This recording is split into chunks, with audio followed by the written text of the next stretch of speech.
प्रिय छात्रों, हमारा चैप्टर चल रहा है विलयन। कल इस चैप्टर के अंतर्गत हमने पांचटाप समीकरण बताई थी और उस पर आधारित संख्यात्मक क्वेश्चन आपको बताए थे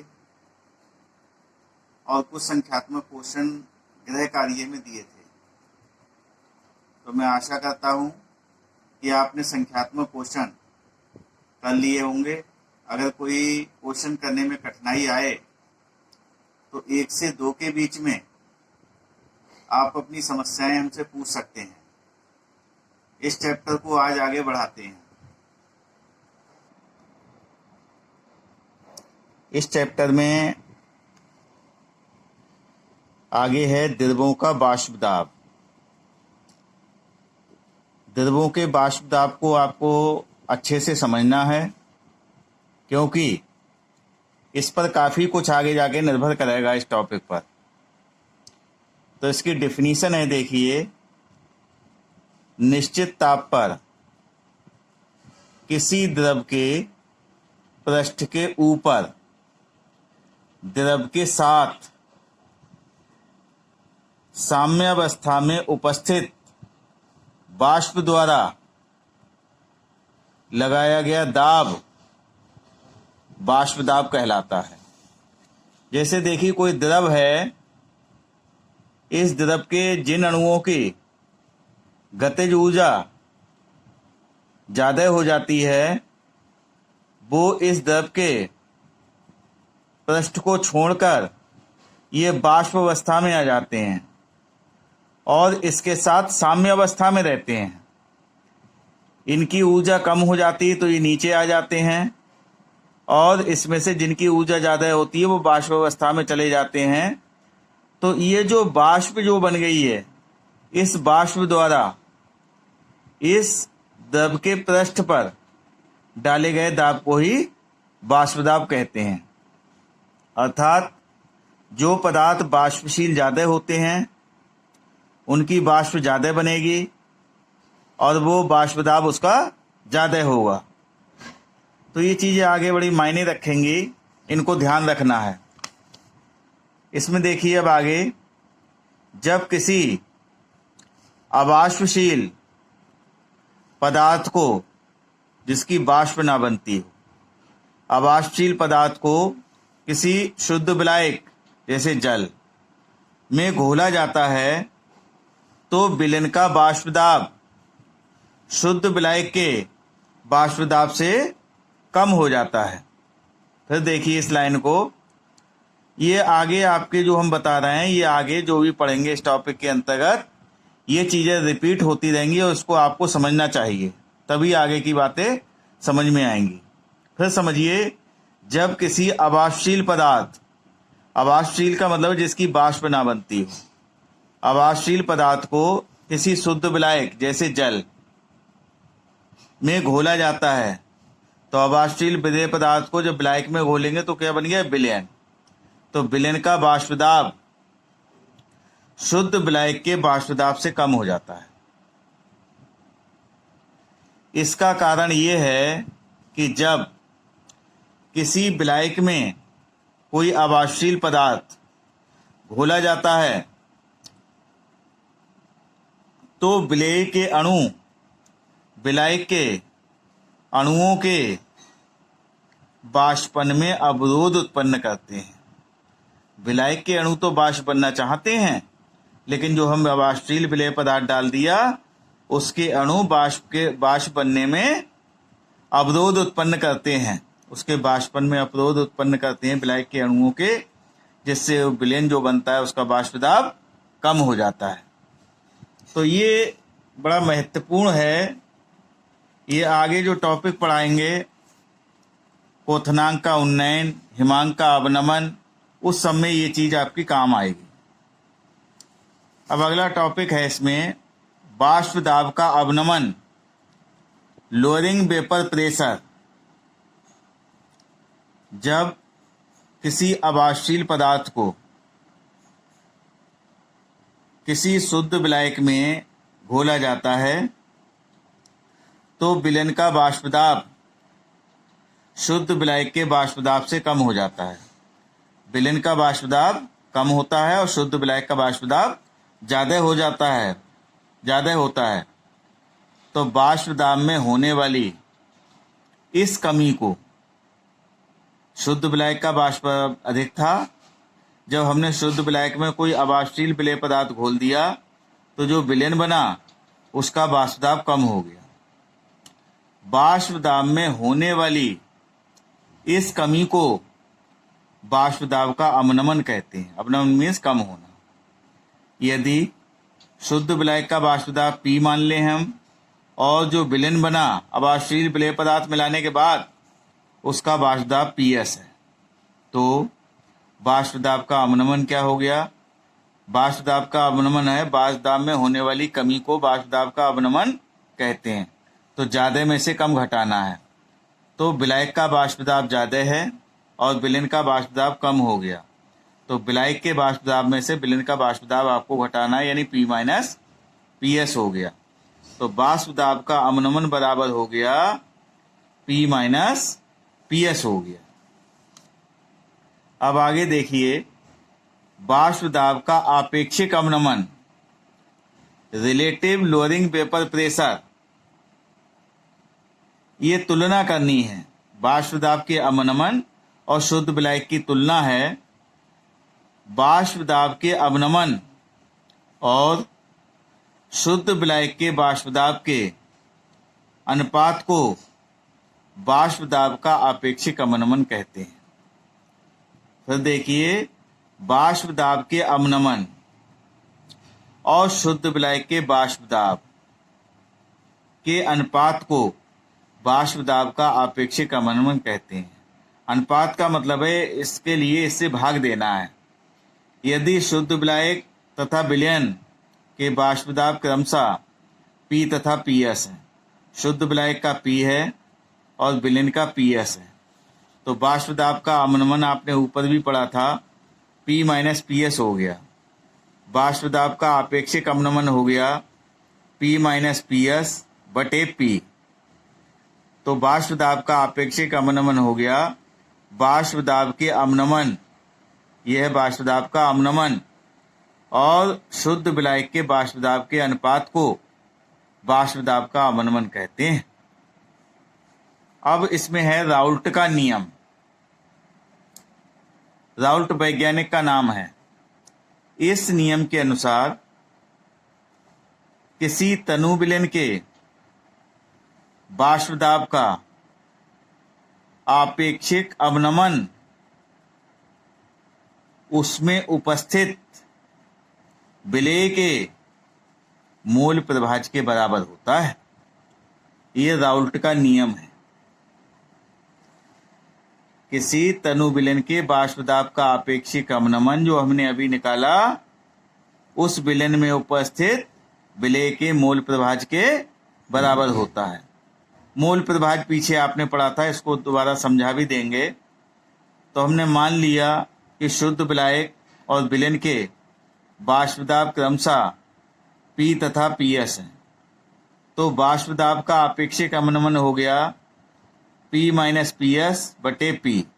P माइनस PS अभी ऊपर पढ़ा था आपने, क्या है? वाष्प दाब का अवनमन और शुद्ध विलायक के वाष्प दाब के अनुपात को वाष्प दाब का आपेक्षिक अवनमन कहते हैं।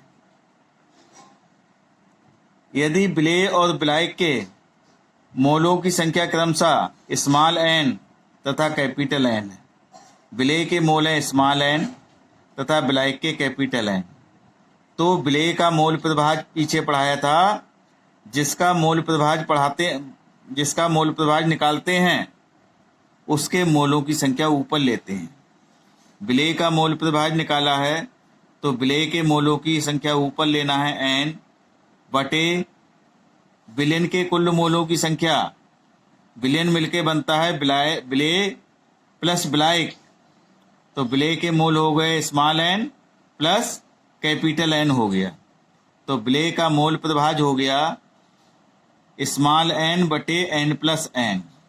अब हमारे पास वाष्प दाब का आपेक्षिक अवनमन प्राप्त हो गया और विलेय का मोल प्रभाज प्राप्त हो गया। अब इस पर राउल्ट का नियम अप्लाई करेंगे। तो राउल्ट के नियम के अनुसार है किसी तनु विलयन के बाष्प दाब का आपेक्षिक अवनमन ये और उसमें उपस्थित विलेय के मोल प्रभाज के बराबर होता है, यानी इसको इसके बराबर रख देंगे तो राउल्ट का नियम आ जाएगा। अब देखिए राउल्ट के नियमानुसार हो गया बाष्प दाब के आपेक्षिक अवनमन विलेय के मोल प्रभाज के बराबर होता है। तो ये बाष्प दाब का आपेक्षिक अवनमन हो गया P माइनस पी एस बटे P बराबर हो गया विलेय का मोल प्रभाज स्मॉल n बटे n प्लस कैपिटल N। चूंकि विलयन हमने तनु विलयन लिया है तो स्मॉल n का मतलब विलेय के मोलों की संख्या, कैपिटल N यानी विलायक के मोलों की संख्या की अपेक्षा लगभग नगण्य होता है। तो हम small n plus capital N का टोटल बराबर कैपिटल N मान सकते हैं। अब इसके लिए हम समीकरण 1 में रख देते हैं, यहाँ पर n प्लस कैपिटल N की जगह n रख सकते हैं। तो समीकरण 1 हो गई P माइनस पी एस बटे P बराबर स्मॉल n, इन दोनों के स्थान पर, इन दोनों के योग के स्थान पर क्या रख दिया, केवल कैपिटल N रख दिया। स्मॉल n बराबर पीछे आपने पढ़ा था विलेय के मोलों की संख्या बराबर विलेय की मात्रा बटे विलेय का अणुभार। कैपिटल N बराबर विलायक के मोलों की संख्या बराबर विलायक की मात्रा बटे विलायक का अणुभार।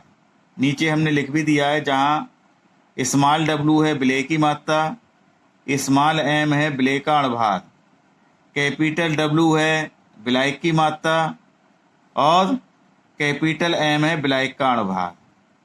समीकरण 2 में n और कैपिटल N का मान रखने पर, तो हमने समीकरण 1 में इसमें रखेंगे, ये ऐसे ही रख दिया P माइनस पी एस बटे P बराबर स्मॉल n की जगह रख दिया स्मॉल w बटे स्मॉल m बटे कैपिटल N की जगह रख दिया कैपिटल W बटे कैपिटल M। अब इस नीचे वाले पार्ट को हम ऊपर ले जाएंगे तो ये उल्टा हो जाएगा, इधर बाईं तरफ वाला ऐसे ही रखते हैं P माइनस पी एस बटे P बराबर स्मॉल W बटे स्मॉल m गुणा, अब ये m ऊपर पहुंच गया कैपिटल M बटे कैपिटल W। तो ये निकल के आ गया राउल्ट के नियम के अनुसार P माइनस पी एस अपान P बराबर small W into capital M बटे small m into capital W। Raoult के नियम की कुछ सीमाएं हैं।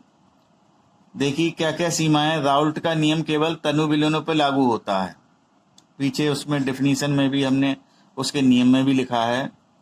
और राउल्ट का नियम केवल अवाष्पशील विलेय पदार्थों के लिए प्रयुक्त होता है।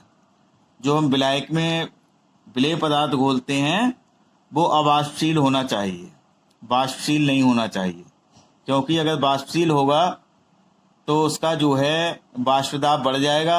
वाष्प दाब का अवनमन नहीं होगा बल्कि वाष्प दाब का उन्नयन हो जाएगा, और ये नियम वाष्प दाब के अवनमन पर आधारित है। तीसरा है सीमा उसकी, राउल्ट का नियम ऐसे विलेय पदार्थों के लिए प्रयुक्त नहीं होता है जो विलयन में वियोजित या संगुणित हो जाते हैं। वियोजित का मतलब टूट जाते हैं, 2 या 2 से अधिक पार्ट में टूट जाएं, या 2 पार्ट मिलकर एक पार्ट बना लें। तो अगर उनका वियोजन हो गया, 2 पार्ट में टूट गया, तो वाष्प दाब डबल हो जाएगा। और संगुणन हो गया, 2 कण मिलकर एक बन गया, तो वाष्प दाब आधा हो जाएगा। इसलिए विलेय पदार्थ ऐसा होना चाहिए कि जिसका विलयन में विलायक में घोलने पर ना तो वो वियोजित हो ना संगुणन हो।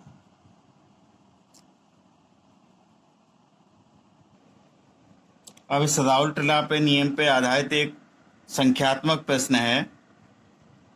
50 डिग्री सेल्सियस पर जल का वाष्प दाब, जल क्या है, शुद्ध विलायक का वाष्प दाब 92 मिलीमीटर है। किसी पदार्थ के 18.1 ग्राम को 100 ग्राम जल में घोला गया।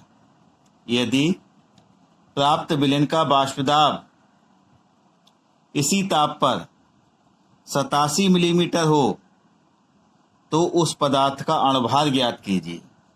उस पदार्थ का अणुभार पूछ रहा है आपसे, जो पदार्थ आपने जल में घोला है। अब देखिए क्या क्या आंकड़े दिए हुए हैं हमारे पास। जल का बाष्पदाब, जल क्या है? विलायक। विलायक के बाष्पदाब को हम क्या मानते हैं? पी बराबर हो गया 92 मिलीमीटर।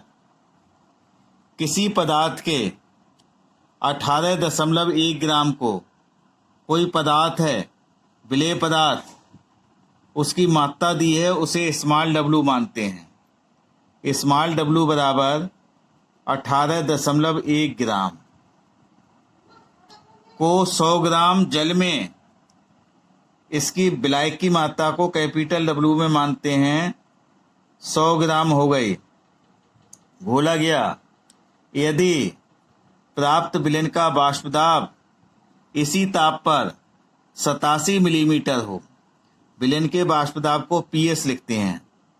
पीएस बराबर 87 मिलीमीटर दाब हो गया।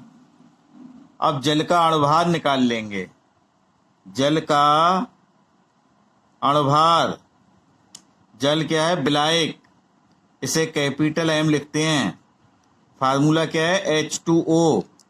तो हो गया 2 गुणा 1, एक हाइड्रोजन का 1, 2 का हो गया 2 गुणा 1 प्लस 16 हो गया। तो 2 प्लस 16 बराबर 18 हो गया। अब ये सब जो आंकड़े दिए हुए हैं इनको इस फार्मूले में रख देंगे, राउल्ट के नियम वाले में। P माइनस पी एस बटे P बराबर हो गया स्मॉल डब्लू कैपिटल M बटे स्मॉल m कैपिटल W।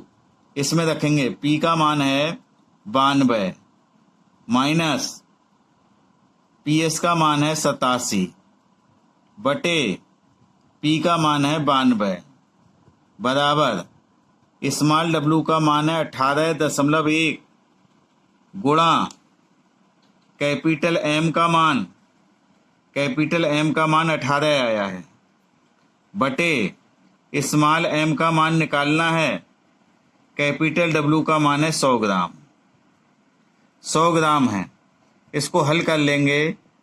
यहाँ हो गया 12 में से 7 गया तो 5 बचा, 5 बटे 92 बराबर 18.1 गुणा 18 बटे हो गया m गुणा 100।